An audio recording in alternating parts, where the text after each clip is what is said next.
Hi friends, எல்லாருக்கும் ஒரு hi. இன்றைக்கி நம்ம வீடியோவில் என்ன பார்க்க போகிறோன்னா, கிராமத்து ஸ்டைலில் பக்காவான ஒரு ராகி களி தான் பார்க்க போகிறோம். அதுக்கு நம்ம என்ன பண்ணோன்னா, ஒரு மண் சட்டியில் 3 கப் தண்ணிக்கு நான் 1 கப் ராகி மாவு இன்றைக்கி எடுத்திருக்கேன்.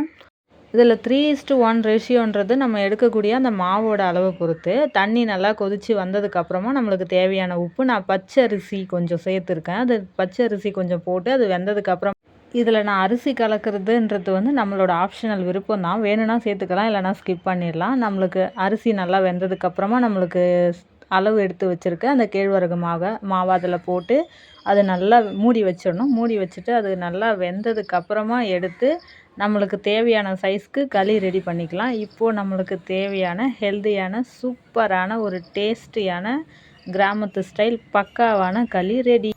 நல்லா சூப்பரான ஆவி பறக்க பறக்க பறக்க சூப்பரான கிராமத்து ஸ்டைல் பக்காவான கேழ்வரகு களி நம்மளுக்கு ரெடி. இதை அப்படியே எடுத்து நம்ம என்ன பண்ண போகிறோன்னா, சர்வ் பண்ணி சூப்பரான ஒரு வேர்க்கடலை சட்னியோடு தான் சாப்பிட போகிறோம்.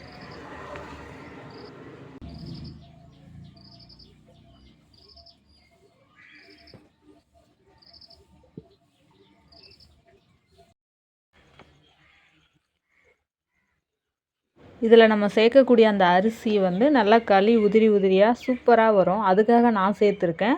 உங்களுக்கு சேர்க்கணுன்றது பை சாய்ஸ், நம்ம வேணும்னா சேர்த்துக்கலாம். இதுக்கு சைடிஷ்க்கு நான் என்ன பண்ணியிருக்கேன் அப்படின்னு சொல்லிட்டு பார்த்தீங்கன்னா, நல்லா வேர்க்கடலை எடுத்து ரோஸ்ட் பண்ணி பக்காவான ஒரு வேர்க்கடலை சட்னி தான் ரெடி பண்ணியிருக்கேன். நல்லா காரசாரமாக சூப்பராக டேஸ்ட்டாகவே இருக்கும். இந்த மாதிரி எக்ஸ்பீரியன்ஸ் உங்களுக்கும் செஞ்ச அனுபவம் இருந்தால் இதில் சைடிஷ்ன்றது நம்ம என்ன வேணாலும் சேர்த்துக்கலாம். கருவாட்டு குழம்பு, நிறைய மொச்சக்கொட்டை காரக்குழம்பு, அது எல்லாமே சேர்க்கலாம். பட் ரொம்ப டேஸ்ட்டாக தூக்கி ஹைலைட் பண்ணி நம்ம களிக்கு வைக்கக்கூடிய மற்ற கிரேவியை விட இந்த வேர்க்கடலை சட்னின்றது கிராமத்து ஸ்டைல் பக்காவான காம்பினேஷன். இந்த மாதிரி யாருக்காவது சாப்பிட்ட எக்ஸ்பீரியன்ஸ் இருந்தால் கண்டிப்பாக கமெண்ட் செக்ஷனில் சொல்லுங்கள் ஃப்ரெண்ட்ஸ், நானும் தெரிஞ்சுக்கிறேன்.